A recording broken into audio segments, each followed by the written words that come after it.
Let's talk about new Toyota Tacoma availability and the proper way to cool down your turbo. First of all, now we are starting to see some Tacomas on the lots. And of course, the trolls out there, they say, well, there's Tacomas sitting on the lots because nobody wants them. Nobody's buying them. You know, it was interesting. Before, well, there's no Tacomas on the lot because Toyota's not producing them, because Toyota's trying to fix the prices, because parts are being held. There's always a conspiracy theory, right? You know, the honest truth of it, the reason we didn't see Tacomas on the lots earlier is because they were being held up by EPA certifications.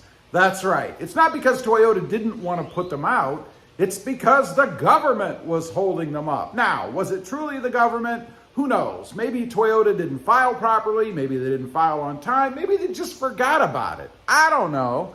But it's not a big conspiracy on the part of Toyota that they were trying to do something. I mean, if you think about it, let's say you're a business owner. Do you want to produce products and not sell any of them? Doesn't make a lot of sense, right? So that's why you didn't see a lot of Toyota Tacomas on the lots early on. Now we're starting to see more. Toyota is starting to catch up.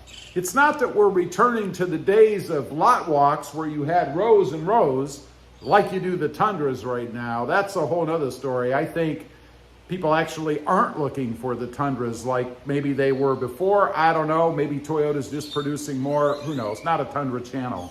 But anyway, you are seeing more. I checked out 2 dealers in my vicinity here, and between the 2 of them, they've got 21 new Tacomas sitting on the lot, ready for people to come in and buy.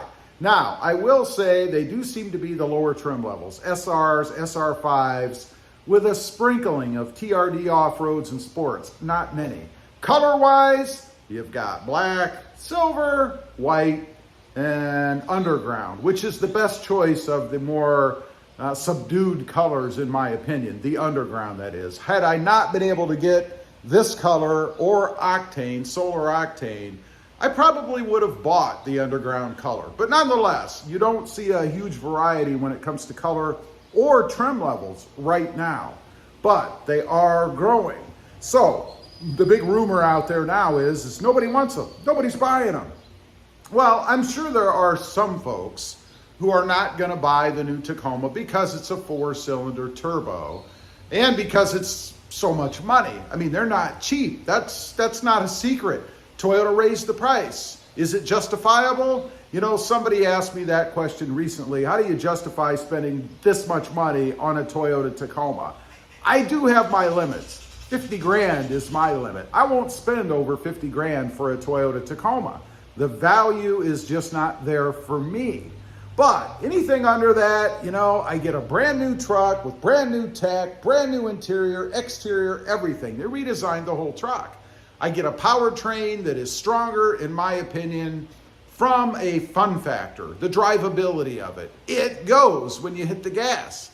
I love that. Put a pedal commander on it and it refines it, and it's even better. The suspension, far better than what we had in the 3rd gen.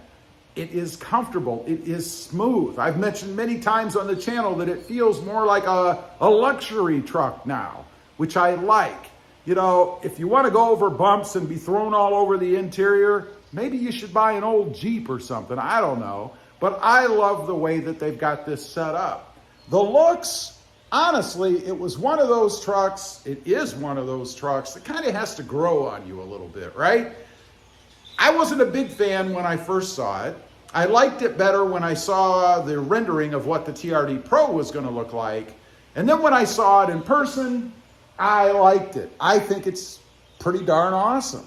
I like the way the new hood scoop is. I didn't have to buy a Sport. I could have bought a TRD off-road, but I wanted that hood scoop, even though it's non-functional, because I like the design of it. And I love the people that argue that. Well, why have a scoop on the front because it's non-functional? Well, hell, why have a color? Why aren't they all just white? Why do you buy a specific color? Why do you buy the clothes you buy? Why do you buy the glasses you buy? Because you like them, right? I like them. I mean, the color on the truck is not functional, unless you're talking black or white. White's going to be cooler, black's going to be hotter. That's the only functionality you get when you talk about color, right? I mentioned the technology. I love what they've done on the interior with the gauge cluster and all that stuff. So all of those reasons are justifications for me to make it worth what I paid for the truck. Hell, if I didn't think so, I wouldn't have bought it. I had a perfectly fine 2023 Tacoma. I don't know. Now, one other thing I want to get to, I had a question on the channel recently, which I've kind of talked about before, and that is, how do you drive a turbo? Meaning, what do you have to do special? If you look in the owner's manual, there's a section on cooling down the turbo. And this is true on any turbo. It's not just Toyota's turbo, but basically, if you want to know, look in the manual. Basically, if you take it out and you run it hard, let's say you're driving on the freeway for extended periods of time, or you're one of those drag racers off the stoplight. Every stop you come to, you gotta floor it just to prove you're the man or the woman. You need to cool down the turbo. What does that mean? It means that you need to drive it below, I think it's 30 miles an hour or something like that, for a minute. A minute. Now, if you're getting off the freeway somewhere, because I know that's going to be the argument, so you're telling me that when I'm driving on the freeway, I got to get off and park it for a minute. No! As soon as you get off the freeway, I assume you're going less than 65 or 80 miles an hour, right? Probably on an exit ramp, probably onto a 30, 35 mile an hour side road, something like that. That's going to cool the turbo. And even if it doesn't, let's say that you're on a turnpike and you're pulling into one of those gas plazas, and you happen to be lucky enough to pull right up to the gas pump, and you're able to go ahead and fuel your truck. You'd want to let it cool down for a minute. Now, you've probably spent 15, 20 seconds getting to that gas pump, and I know that can be a bit of a pain in the arse, but nonetheless, if you're looking to drive the Tacoma, the Turbo 4, for the long haul, you want to treat it right. It's like changing your oil. You know, honestly, you probably never have to change the oil within 4 or 5 years if you're just going to trade it off anyway. Who cares? What do you care? Is it going to break down because you didn't change the oil in the first 4 years? Probably not. So you don't really care. But why do you do that if you're keeping it for the long haul? Some people do it monthly. That's right. I've had people on the channel tell me they change their Tacoma oil monthly because oil is cheap and they're keeping the truck forever. I think that's a bit extreme. 3,000 to 5,000 miles is probably perfectly fine. But why do you do that? You treat the truck in a way that you know is going to increase its longevity. If you don't care about its longevity, then you don't worry about the turbo, right? You pull off the turnpike right up to that gas pump. It's been 10, 15, 20 seconds and you shut it off. Who cares? I don't know. Pretty petty thing, I think, but yeah, whatever.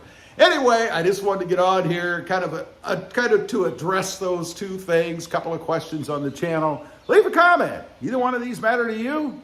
I'd be curious to know. And do you let your turbo cool, regardless of whether it's the Toyota Tacoma or some other vehicle, before you actually turn it off?